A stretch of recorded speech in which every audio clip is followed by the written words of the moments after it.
વડોદરા શહેરના ફતેહપુરા વિસ્તારમાં કુંભારવાડા પોલીસ મથકની હદમાં આવેલા અંબે માતાના મંદિરને તસ્કરોએ નિશાન બનાવ્યું હોવાની ઘટના સામે આવી છે.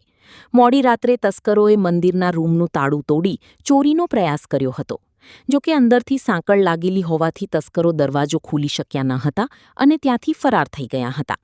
મળતી માહિતી મુજબ 13 ઓગસ્ટની રાત્રે મંદિરની સફાઈ કર્યા બાદ સફાઈ કર્મચારીએ મંદિરના દરવાજાને તાળું માર્યું હતું. બીજા દિવસે સવારે આશરે 8:30 વાગ્યે સફાઈ માટે પહોંચતા મંદિરના બહારના દરવાજાનું તાળું તૂટેલી હાલતમાં મળી આવ્યું હતું. મંદિરમાંથી કોઈ ચીજવસ્તુ કે રોકડની ચોરી થઈ નથી, પરંતુ તસ્કરોએ તાળું તોડી ચોરીનો પ્રયાસ કરતા સ્થાનિક રહીશોમાં ચિંતા ફેલાઈ છે.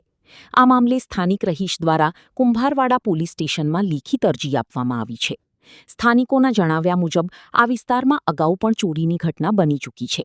બાબુભાઈ સમનાજી મારવાડીના મકાનનું તાળું તોડી ઘરમાં પ્રવેશ કરી આશરે ₹8,000ની ચોરી કરવામાં આવી હતી.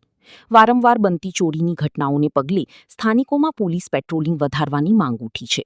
સમગ્ર મામલે કુંભારવાડા પોલીસે તપાસ હાથ ધરી તસ્કરોને ઝડપી પાડવા કાર્યવાહી કરવી જરૂરી બની છે.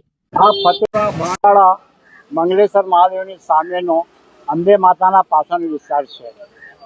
અહીં આગળ 1 મહિનામાં 2 તસ્કરોએ મકાનોના તાળા તોડ્યા છે. 1 મહિના પહેલાં બાબુભાઈ સમનાજી મારવાડીના મકાનનું તાળું તોડી અને એમના ઘરમાં ઘૂસ્યા હતા. અને આ બીજું અને 8,000ની ચોરી થઈ છે બાબુભાઈ સમનાજીના જે મહિના પહેલાં. હવે આ ગઈ મોડી રાત્રે આ મંદિરના રૂમનું તાળું તોડ્યું છે અને એ તાળું તોડ્યું પણ અંદરથી સ્ટાપર હતી એટલે એ મકાન ખુલ્યું નહીં અને એમ પાછા એ લોકો ગયા. હવે પછી અમને ભય છે કે આગળ પણ તાળા છે એ પણ તોડીને મંદિરનો માલ સામાન, એવા ચાંદીના થોડા દાગીના છે અને બીજા પિત્તળના બધા વાસણો છે, બીજું ઘણું બધું સેવા સામાન છે એ લઈ જાય.